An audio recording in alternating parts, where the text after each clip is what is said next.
أعوذ بالله من الشيطان الرجيم بسم الله الرحمن الرحيم السلام عليكم ورحمة الله وبركاته. بسم الله والحمد لله والصلاة والسلام على رسول الله وعلى آله وصحبه ومن والاه وبعد. فقال الله تبارك وتعالى إن في ذلك لعبرة. عزیز دوستو، پیارے ساتھیوں، ماؤں بہنوں اور خواتین اسلام، رمضان کا یہ مبارک مہینہ ایسا مہینہ جس میں نیکیوں اور خیرات کو مومن لوٹتے ہیں. تو عزیز دوستو، آپ سحری کے وقت اور اس کے ساتھ ساتھ افطار کے وقت ضرور دعا کریں. افطار کے موقع پر جو دعا ہوتی ہے اللہ سبحانہ و تعالیٰ اسے بہت پسند کرتا ہے، اور یہ ایسا موقع ہے جہاں دعائیں قبول ہوتی ہیں. ہمیں سے کتنے ایسے ہیں ہمیں سے کتنے ایسے ہیں جو اس مبارک موقع کو ضائع کر دیتے ہیں؟ ہرگز نہیں، اسے ضائع نہیں کرنا چاہیے. اس سے فائدہ اٹھائیں اور دوران افطار کثرت سے دعا کریں. اللہ رب العزت ہماری دعاؤں کو قبول فرمائے. تو گزشتہ کی مجلس میں ہم نے علاء الدین خلجی کی جو گفتگو رہی علاء الملک سے، اور اس گفتگو سے جو نصیحتیں ہم نے ضروری محسوس کیا، اسے ہم نے آپ کے سامنے پیش کیا. تو چلیے عزیز دوستو، آج بھی اسی قسم کی گفتگو آپ کے سامنے پیش کرنے کی کوشش کرتے ہیں. اس بار گفتگو ہے قاضی مغیث سے. قاضی مغیث الدین ایک بہت بڑے قاضی تھے اور دلی میں رہتے تھے. علاء الدین خلجی سے ان کی ایک مرتبہ گفتگو ہو جاتی ہے. گفتگو کیا؟ عام طور پر جیسے ہم جانتے ہیں علاء الدین خلجی دین پسند بادشاہوں میں سے نہیں تھا، نہ اس کے پاس دین کی اتنی پابندی تھی، لیکن رعایا پرور، رعایا کی دیکھ بھال، ملک چلانا کوئی اس سے سیکھے. اس کا دور تھا، اسے لوگوں نے کئی صدیوں تک یاد رکھا.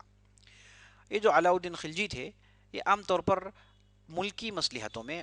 ملک چلانے میں، ایڈمنسٹریشن میں کسی سے رائے مشورہ لیتے نہیں تھے. خاص طور پر علماء جو دیندار ہیں، جو دین کے ماہرین ہیں، شریعت کے ماہرین ہیں، ان سے تو رائے مشورہ لینا تو بہت دور کی بات تھی. لیکن ایک مرتبہ ہوتا یہ ہے کہ خلاف واقع، خلاف عادت، قاضی مغیث الدین کو بلایا جاتا ہے. بادشاہ باقاعدہ بلاتے ہیں علاء الدین خلجی. تو قاضی کو بلانے کے بعد قاضی تعجب میں پڑ جاتے ہیں کہ مجھے اس بار کیوں بلایا گیا. ہم کبھی اس تعلق سے ان سے گفتگو نہیں کیے ہیں، یہ تو نیا ایک ان کے لیے ایک نیا تجربہ تھا. لیکن جب بادشاہ کی بلاوٹ آئی ہے، دعوت آئی ہے، تو لبے کرنا ضروری ہے. تو قاضی مغیث الدین دعوت پر لبے کہتے ہوئے بارگاہ میں حاضری دیتے ہیں. تو علاء الدین خلجی ان سے کئی ایک موضوع پر گفتگو کرتا ہے. تو پہلے علاء الدین خلجی کہتا ہے کہ آپ کا ادھر آنا یہ ہمارے لیے شرف کی بات ہے. ہم آپ سے چند سوالات پوچھنا چاہتے ہیں اور ہم چاہتے ہیں کہ آپ ان کے جوابات دیں. تو قاضی مغیث سمجھ جاتے ہیں کہ اب انہیں ایک نرغے میں پھنسانے کی کوشش ہو رہی ہے، انہیں ختم کرنے کی کوشش ہو رہی ہے. تو انہوں نے پہلے ہی کہہ دیا کہ بادشاہ سلامت، اگر میرے جوابات آپ کو خوش نہ کریں تو مجھے معلوم ہے کہ میری تو شامت آئے گی. میں پہلے ہی آپ سے کہہ دیتا ہوں کہ میں ہر آدمی کو خوش کرنے کے لیے میں جوابات دے نہیں سکتا. میرے جو جوابات ہوں گے وہ شریعت کی روح سے ہوں گے. شریعت نے جسے حلال قرار دیا میں اسے حلالی تو کہوں گا، اگر شریعت نے اسے حرام قرار دیا تو میرے لیے حرام کہنے کے علاوہ کوئی چارہ نہیں. اگر بادشاہ سلامت کو میری باتیں پسند نہ آئے تو میں پھنس جاؤں گا. آپ مجھے پہلے سے ہی یہ ایمان دے دیجئے کہ مجھے جو جوابات معلوم ہیں میں ان جوابات کو آپ کے سامنے عرض کرنے کی کوشش کروں گا. بادشاہ نے کہا کہ تمہیں کھلی چھوٹ ہے کہ جو صحیح شریعت کے مطابق ہے آپ وہی جواب دیں، اور میں آپ سے یہی چاہتا ہوں کہ آپ انہی جوابات کو میرے سامنے دیں جو شریعت کے مطابق ہیں. شریعت کے خلاف، شریعت کے باہر کی باتیں تو ہم جانتے ہیں. ہم چاہتے ہیں کہ آپ سے شریعت کے متعلق پوچھیں. تو پہلے قاضی مغیث الدین جو تھے پہلے سے ہی امان لے لیتے ہیں تاکہ وہ اپنے زندگی کی حفاظت کر لیں. لیکن دوران گفتگو بات ادھر ادھر جاتی رہتی ہے، آپ دیکھیں گے. تو پہلی جو بات ہوئی، پہلے موضوع پر جو گفتگو ہوئی، علاء الدین خلجی نے یہ بتایا، یہ پوچھا کہ جو میری رعایا میں ہندو رہتے ہیں، ان ہندوؤں کے تعلق سے تمہاری رائے کیا ہے؟ تم کیا چاہتے ہو ان ہندوؤں کے تعلق سے؟ کیونکہ اس زمانے میں جو علماء تھے انہوں نے ہندوؤں کے تعلق سے یہ ذمی نہیں ہیں، یہ تو بڑے ہی صاف الفاظ میں انہوں نے کہہ دیے، صاف صاف کہہ دیا کہ ہندو ذمی نہیں ہے، ذمی صرف اہل کتاب ہو سکتے ہیں۔ تو ہندو کون ہے، اسے لے کر لمبی بحثیں چل رہی تھی، ہم نے التمش کے تعلق سے جب گفتگو کی ہم نے بتایا۔ تو یہ ہندو جو ہیں انہیں کیا مرتبہ دیا جائے، کیونکہ اگر ذمی کہیں گے تو پھر ان سے جزیہ لینا پڑے گا۔ اب یہاں پر ہندو جزیہ بھی نہیں دیتے، نہ یہ مسلمان ہیں تاکہ وہ ٹیکس دیں، تو ہندوؤں زکوٰۃ دیں، تو ہندوؤں کے ساتھ کیا معاملہ کرنا چاہیے، تو ہندوؤں کو کیسے ڈیل کرنا چاہیے، اس تعلق سے علاء الدین قاضی مغیث الدین سے پوچھتا ہے۔ تو مغیث الدین نے صاف صاف کہہ دیا کہ دیکھیں ہندو کو مطیع و فرما بردار بنانا ضروری ہے۔ ہندو جو ہیں انہیں چاہیں کہ وہ آپ کے مطیع رہیں، آپ کے فرما بردار رہیں، وہ آپ کی اطاعت کریں، اور اس کے بعد انہیں اپنے معاملات میں کھلی چھوٹ دینی نہیں چاہیے۔ تو قاضی نے بعض ایسی باتیں کہی۔ تو یہ پوری باتیں سننے کے بعد علاء الدین خلجی نے کہا کہ تمہاری بات تو ٹھیک ہے، لیکن میں آپ کو ایک بتاتا چلوں۔ اے مغیث، آپ لکھے پڑھے ہوئے آدمی ہو، پڑھے لکھے ہوئے آدمی ہو، لکھنا جانتے ہو، پڑھنا جانتے ہو، خواندگی ہے آپ کے ہاں، لیکن میں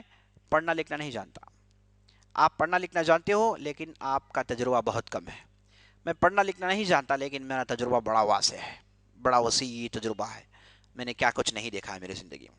تو میں میرے تجربے کی بنیاد پر فیصلہ کروں گا کہ انہیں مطیع و فرزار بنانا،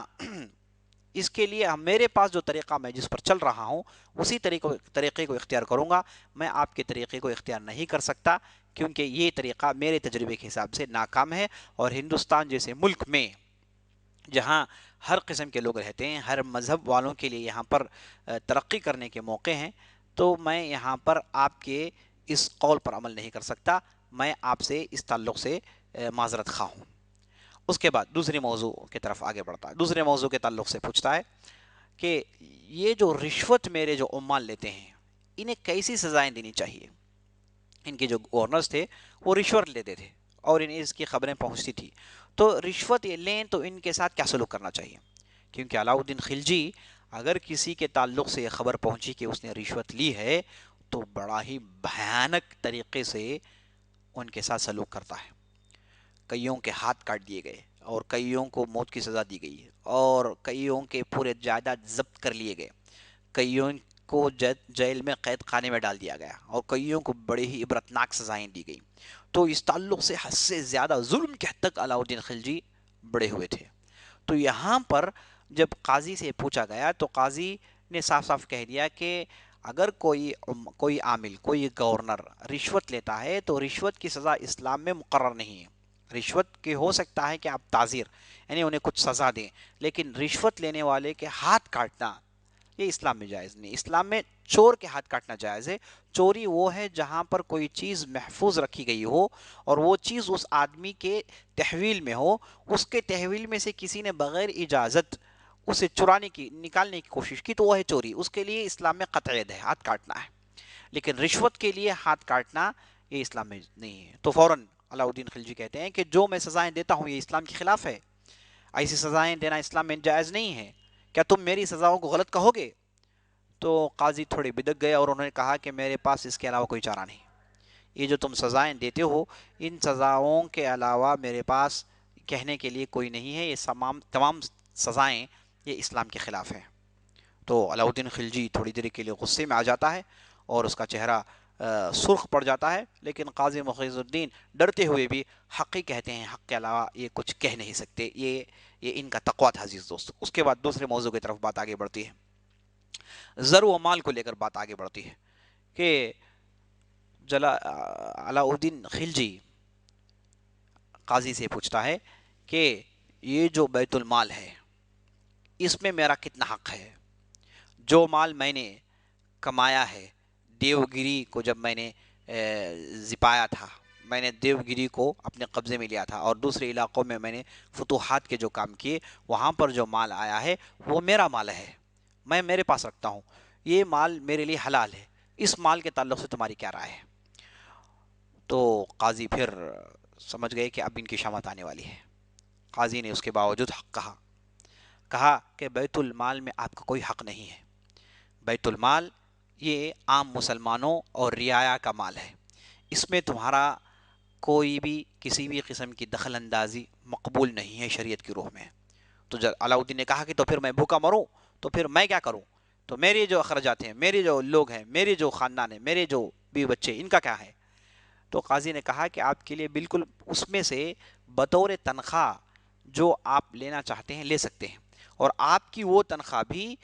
عام جو گورنرز ہیں جن کی تنخواہ آپ مقرر کیے ہیں اس تنخواہ سے زیادہ نہ ہو، آپ کی تنخواہ بھی عام لوگوں کی تنخواہ کے برابر ہوگی، اس سے زیادہ لینا آپ کے لیے جائز نہیں ہے۔ علاؤدین نے کہا کہ کیا پھر حرام ہے؟ تو کہا کہ حرام ہے، جائز نہیں ہے۔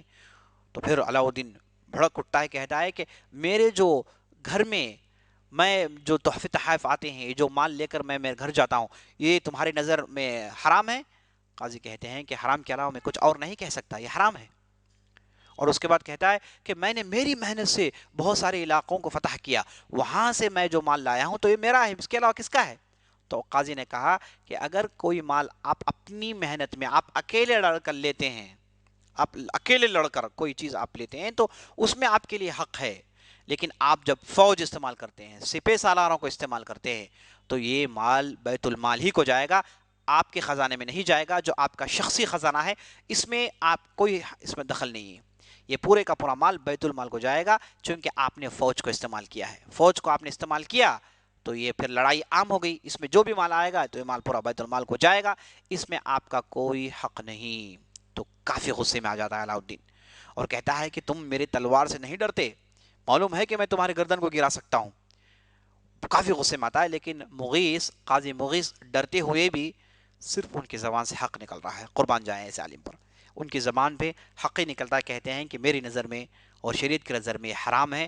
آپ کا مال مقرر ہے اور بیت المال لوگوں کا حق ہے، اس میں سے ایک دانہ، ایک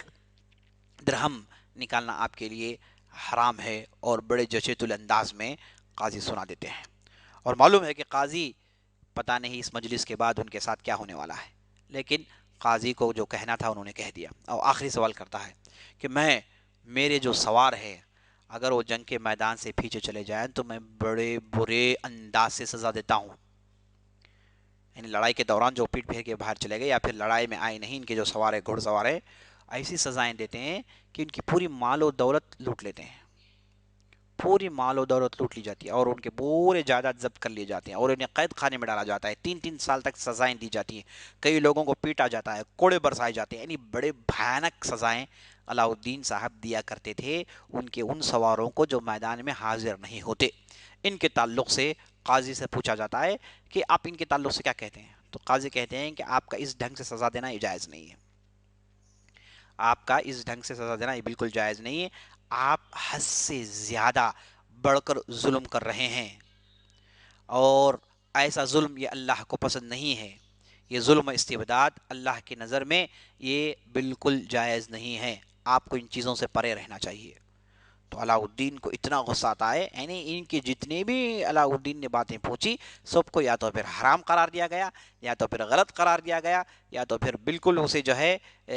حقارت کے نظر سے، حقارتی انداز سے قاضی نے کہہ دیا کہ یہ چیز جائز نہیں ہے۔ تو علاؤدین اتنا غصہ آتا ہے، اتنا وہ بھڑکتا ہے کہ وہ اٹھ کر سیدھے حرم میں چلے جاتا ہے، اور قاضی مجلس میں اکیلے بیٹھے ہیں، پتہ نہیں کہ حرم کے اندر سے اب کیا آنے والا ہے، انتظار کرتے ہیں۔ کافی دیر انتظار کرنے کے بعد قاضی اٹھتے ہیں اور پھر اپنے گھر واپس جاتے ہیں، گھر جانے کے بعد اپنی بیوی بچوں کا بندوبست کرتے ہیں، ساز و سامان تیار کرتے ہیں، یہاں تک کہ میت کا غسل کا جو نہانا ہے وہ بھی نہا لیتے ہیں، اپنے کفن کو تیار رکھ لیتے ہیں، اور بیوی بچوں سے کہتے ہیں کہ اب مجھے مار دیا جائے گا،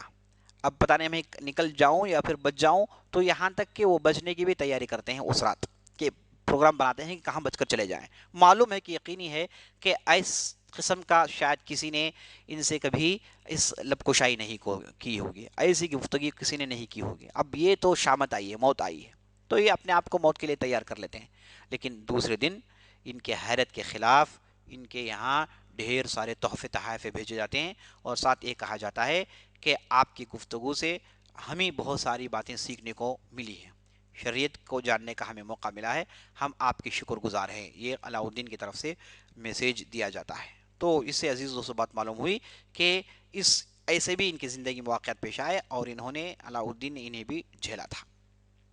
تو عزیز دوستو، اسی طریقے سے ایک دوسرا واقعہ علاء الدین کے زمانے میں جو ہمیں جاننا ضروری ہے وہ یہ ہے کہ ان کے زمانے میں شمس الدین ترکی نامی ایک بہت بڑے عالم ہندوستان آئے۔ وہ لاہور پہنچتے ہیں، وہاں سے یہ خط لکھتے ہیں بادشاہ کو کہ میں میرے ساتھ 400 حدیث کی کتابیں لے کر حاضری دینے والا ہوں اور میں آپ سے ملنا چاہتا ہوں۔ جب علاء الدین خلجی کو یہ بات علاء الدین خلجی تک یہ بات نہیں آتی، بلکہ یہ بات علاء الدین خلجی کے بعض جو منسٹرز تھے وہاں تک رہ جاتی ہے۔ اور جب یہ جو قاضی شمس الدین ترکی جو تھے، یہ جب آئے تو دلی کی حالت دیکھتے ہیں، اور دیکھنے کے بعد بادشاہ کو پھر ایک خط لکھتے ہیں۔ خط لکھ کر کہتے ہیں کہ میں دلی یہ سمجھ کر آیا کہ یہاں پر ایک اسلامی مملکت ہے،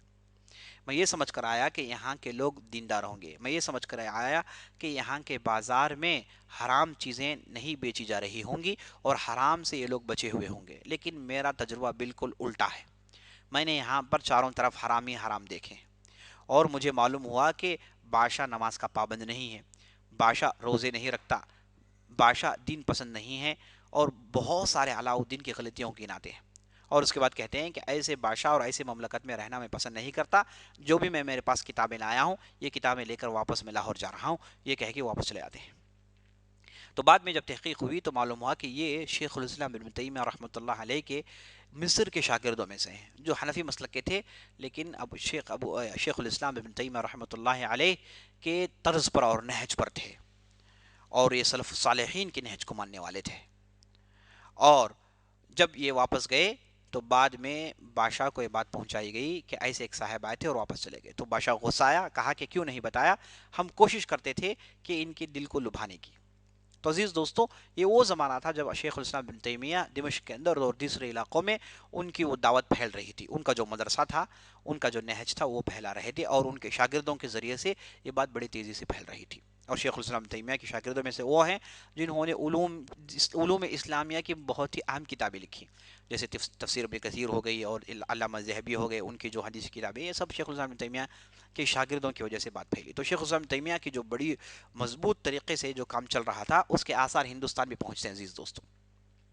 اور ان کے آثار میں سے ایک اہم اثر آپ دیکھیں گے جب ہم محمد بن تغلق کے دور کی بات کریں گے۔ اس وقت باقاعدہ محمد بن تغلق کو شیخ الاسلام بن تیمیہ کی کئی باتیں پسند آتی ہیں۔ تو عزیز دوستو، یہ یہاں پر ایک نقطہ میں بتانا چاہتا ہوں، وہ یہ ہے کہ ہندوستان میں آپ دیکھ رہے ہیں کہ عربوں کے بعد سے غزنوی دور ہونے دیجیے، اور اس کے بعد آپ خلجی دور لے لیجیے، اس کے بعد آپ تغلق کا دور لے لیجیے، اس کے بعد لودھیوں کا دور لے لیجیے، یہ ایسا دور تھا جہاں پر یہاں پر صرف پولیٹیکل حکومت ہو پائی۔ ہاں، علماء آئے، یہاں پر اہل خیر، اہل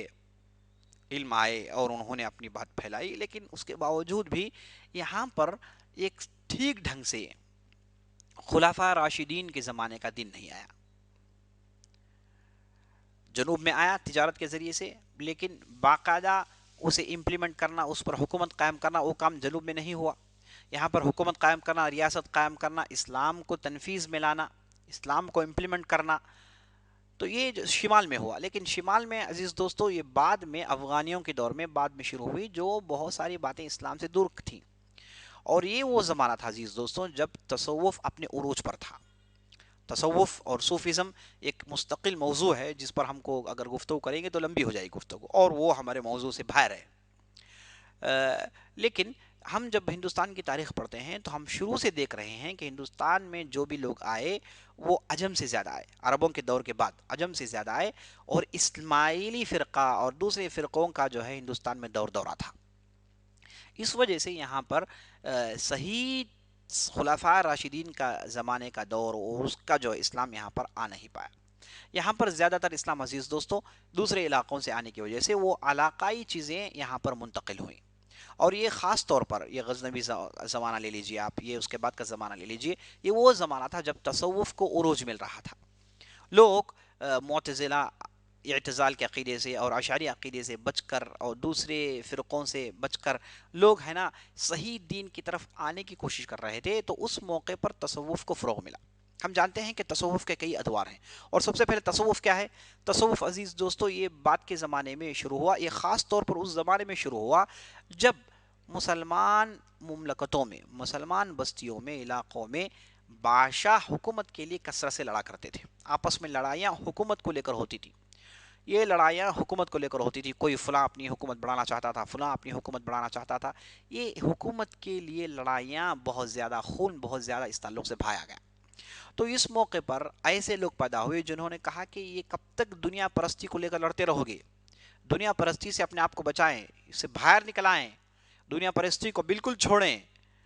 اور اللہ کے ہو کر رہیں، نفس کو پاک کریں۔ یہ جو باتیں جب کہنا شروع ہوئی تو یہاں پر ایک علماء کی گروپ پیدا ہوئی جو ان چیزوں کو لے کر گفتگو کرتے تھے، اور یہی چیزوں کو انہوں نے، یہ چیزوں کہاں سے لیا، یہ بہت ساری چیزیں انہوں نے تابعین تبع تابعین سے لیا، اور بہت ساری باتیں کتاب و سنت سے یہ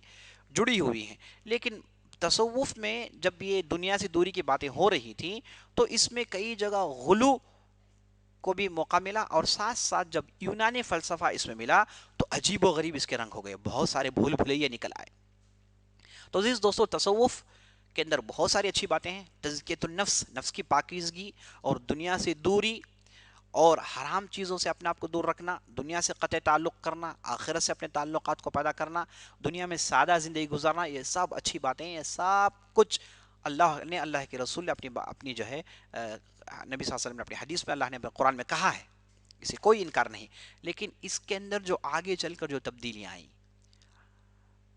یونانی فلسفے کی وجہ سے، اعتزال کی وجہ سے، بہت ساری شیعت کی وجہ سے، بہت ساری اس کے اندر جو تبدیلیاں آئیں، اس میں جو باطنیت آ گئی ہے نا، اس میں جو ہے اشعریت آ گئی، تو اس وجہ سے اس کے جو ہے بہت سارے مختلف رنگ پیدا ہو گئے، اور ایسے علماء پیدا ہوئے جنہوں نے شریعت کی پابندی سے اپنے آپ کو بہت دور کر دیا، کہا دیا کہ شریعت کی کوئی ضرورت ہے ہی نہیں، صرف ارباب قلوب یا عارفین اور دل کی باتیں ہی رہ گئی، اور شریعت سے یہ لوگ بہت دور چلے گئے، جیسے ابن الحلاج ہو گیا، منصور ابن منصور ہو گئے، اور ایسے لوگ پیدا ہوئے جنہوں نے دین سے ان لوگوں کو بہت دور لے کر چلے گئے، عجیب و غریب انہوں نے کانسیپٹ بتائے۔ یہی زمانہ تھا جب یہ جو ہے یہ آیا کہ جو ہے ہر جگہ اللہ ہے نا، شہود، معرفت، وجود، وحدت الوجود، وحدت الشہود، الفنا فی اللہ، یہ جو بعد میں بات کی پیشکش ہے وہ ابن حلاج جیسے لوگ، اور اسی چیز کو ترقی دیے ابن عربی صاحب، جنہوں نے فتوحات مکیہ، فصوص الحکم جیسی کتابیں لکھ کر، جو آج بھی تصوف کی بنیادی کتابیں مانی جاتی ہیں، اس میں جو کئی ساری شریعت کے خلاف باتیں ہیں، شریعت سے ان کا کوئی تعلق نہیں، اگرچہ ایک کوشش کرتے ہیں، کہتے ہیں کہ شریعت کا ہی حصہ ہے، لیکن شریعت نے اتنی اہمیت نہیں دی جتنی ان لوگوں نے اہمیت دی ہے۔ تو بہرحال اس کے رنگ بہت بن گئے، تصوف کے بہت سارے رنگ بن گئے، تو ہندوستان میں بھی ایک رنگ میں تصوف پہنچا، اور یہاں کے لوگوں نے بھی تصوف اختیار کیا، اور یہی تصوف کے حاملین ہندوستان آئے، جیسے آپ نے گزشتہ کی مجلس میں سنا، محمد غوری جب آئے تو بہت سارے لوگ آئے، اور عالم اسلامی میں جب تتاریوں کا حملہ ہوا تو بہت سارے صوفی بزرگ ہندوستان آئے، تو وہ اپنے ساتھ جو لائے انہوں نے ادھر پھیلانے کی کوشش کی، تو یہاں پر ہندوستان میں خلفاء راشدین کے نہج پر، تابعین کے نہج پر جس طریقے سے یہاں پر اسے عروج ملنا تھا، اور انہیں بادشاہوں کے ذریعے سے جو سپورٹ ملنا تھا وہ نہیں ملا، تو یہاں پر سمجھیے کہ ایک آمیزش تھی، خاص طور پر تصوف اور صوفیزم کی غیر معمولی آمیزش ہندوستان میں ہوا کرتی تھی، اسی وجہ سے ہم سلسلوں کا عروج بھی ہم دیکھتے ہیں، سلسلہ چشتیہ ہو گیا، سلسلہ قادریہ ہو گیا، سہرا وردیہ ہو گیا، یہ جو مختلف جو سلسلے ہیں یہی تصوف کے پیشکش ہیں۔ تو بہرحال ہم یہ نہیں کہیں گے کہ یہ بالکل غلط ہے، یہ بالکل جو ہے یہ ایسی چیزیں ہیں جن سے ہم کو بچنا چاہیے، نہیں، ان میں بہت ساری خیر کی باتیں تھیں، اور بہت ساری اچھی کتابیں بھی لکھی گئیں، بہت سارے اچھے علماء بھی آئے، تصوف کے علماء بہت سارے آئے جو سنت کے قریب تھے، ایسے بھی آئے، تو ہندوستان کو عزیز دوستو اس ناحیے سے سمجھنا ہے تو ہم کو یہاں کے صوفیوں کے تعلق سے بھی پڑھنا ہے۔ میں انشاءاللہ کوشش کروں گا کہ آئندہ مجلس میں چند صوفی حضرات کی بھی زندگی آپ کے سامنے لاؤں، اور بتاؤں کہ کون سے ناحیے ان سے شریعت سے ان کی جڑی ہوئی ہیں، اور کون سے ناحیے جو یہ شریعت سے دور ہو گئی، اور کون سے ناحیوں میں انہوں نے بہت ہی اچھا کام کیا، اور کون سے ناحیے ہیں جہاں پر ان سے غلطیاں ہوئی، یہ تمام باتیں انشاءاللہ میں کوشش کروں گا کہ آئندہ مجلس میں لاؤں۔ تو یہاں پر عزیز دوستو یہ جو بات ہماری رہی، شمس الدین ترکی صاحب جو آئے تھے، شیخ الاسلام ابن تیمیہ رحمۃ اللہ کے شاگرد تھے، وہ اپنے ساتھ 400 حدیث کی کتابیں لائے، لیکن علاء الدین خلجی کا یہ دور دیکھا، یہ مملکت دیکھا، دین سے دوری دیکھی تو کافی بیزار ہوئے، اور سنت پر عمل نہیں دیکھا تو کافی بیزار ہوئے، تو واپس چلے گئے۔ تو یہ ایک واقعہ ہے جسے علماء نے نوٹ کیا ہے، جسے میں نے بتانا ضروری سمجھا۔ جب علاء الدین خلجی صاحب، یہ ان کی زندگی کے واقعات ہیں، جیسے میں نے آپ کو بتایا، 1206 سے لے کر 1290 تک خاندان غلامان، جس میں قطب الدین ایبک، التمش اور اس کے بعد رضیہ سلطانہ، اور اس کے بعد ناصر الدین محمود، اور اس کے بعد غیاث الدین بلبن، اور اس کے بعد کی قبات کی حکومتیں تھیں، اور اس میں خاندان غلامان کا خاتمہ ہوا، یہ 1290 عیسوی میں۔ اور 1290 یا پھر 91 عیسوی سے لے کر 1321 تک، 1321 تک یہ خلجی دور تھا۔ خلجی دور بالکل مختصر، اس کے صرف دو بادشاہ تھے، ایک جلال الدین خلجی اور دوسرے علاء الدین خلجی۔ تو اس کے بعد ٹھیک سے حکومت قائم نہیں ہو پائی، اس کے بعد دیکھیں گے آپ چند ایام کے لیے، اس کے بعد یہ خاندان کا خاتمہ ہو گیا۔ تو عزیز دوستو، یہ جلال الدین خلجی کے بعد جب علاء الدین خلجی حکومت میں بیٹھے تو یہ ان کا دور تھا، مختلف باتیں ان کی ہم نے سن لی۔ تو ان کا جو دور کا خاتمہ کا آغاز اس وقت ہوا جب یہ ملک کافور سے زیادہ ان کے لگاؤ ہو گئے تھے، ملک کافور کو زیادہ چاہتے تھے اور آمنا صدقنا کہتے تھے۔ یہ جو ملک کافر صاحب جو تھے یہ ان کے غلام تھے، لیکن جنوب میں انہوں نے فتوحات کیے۔ میں نے بتایا کہ یہ کنیا کماری تک پہنچے، چنجی وغیرہ کے علاقے یہ فتح کرتے ہوئے کنیا کماری تک پہنچے، تو اس سے علاء الدین ان سے کافی متاثر تھا۔ لیکن یہ جو ملک کافر جو تھے ان کی نیت بدل گئی، شروع میں وہ وفادار تھے لیکن آگے چل کے نیت ان کی بدل گئی۔ تو جب علاء الدین خلجی کی وفات ہوئی تو وفات ہونے کے بعد ہوا یہ کہ ان کے لڑکوں میں سے کئی لوگ دعوے دار پیدا ہوئے جو